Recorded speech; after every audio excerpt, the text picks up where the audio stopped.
ونصلی علی رسولہ الکریم اما بعد فاعوذ باللہ من الشیطان الرجیم بسم اللہ الرحمن الرحیم السلام علیکم ورحمۃ اللہ وبرکاتہ۔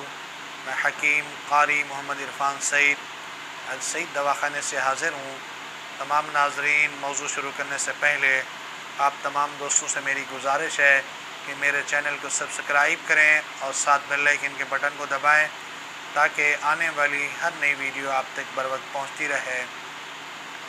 ناظرین، آج جو وظیفہ بتائیں گے آپ کو، اس کے پڑھنے سے کیا فائدہ ہوگا، دشمن کے شر سے بچنا کیسے ہے اور دشمن کے اوپر غالب کس طرح آنا ہے، یہ اس کے متعلق ہے۔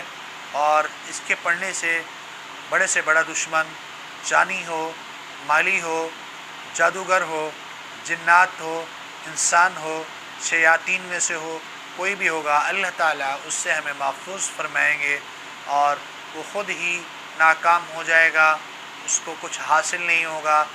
وہ سوچے گا کچھ لیکن کچھ بھی نہیں کر پائے گا، اگر کچھ کرے گا تو وہ اسی کو اس کا نقصان ہوگا، پھر اس کے لیے پریشانی ہوگی۔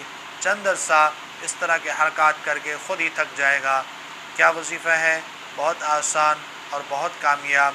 سب سے پہلے آپ نے بسم اللہ الرحمن الرحیم پڑھنا ہے، اس کے بعد یا باقی یا باقی یا باقی اللہ کا اسم ہے، اس اللہ کے اسم کو ہم نے پڑھنا ہے۔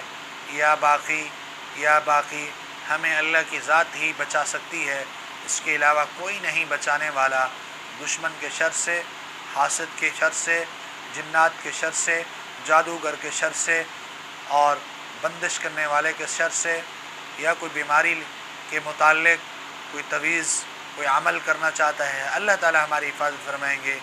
یا باقی یا باقی، صبح 100 مرتبہ پڑھیں اور رات کو بھی 100 مرتبہ پڑھیں۔ آپ کو جب تک خدشہ ہو کہ یہ دشمن مجھے پریشان کر رہا ہے اور یہ مجھے نہیں چھوڑنے والا، تو اس کو پڑھتے رہیں، انشاءاللہ العزیز اللہ تعالیٰ آپ کی حفاظت فرمائیں گے اور دشمن آپ پر غالب نہیں آ سکے گا۔ ہماری ویڈیو کو شیئر بھی کریں اور لائک بھی کریں تاکہ لوگ اس سے فائدہ حاصل کریں، آپ کو اس کا اجر ملے۔ جزاک اللہ۔ السلام علیکم۔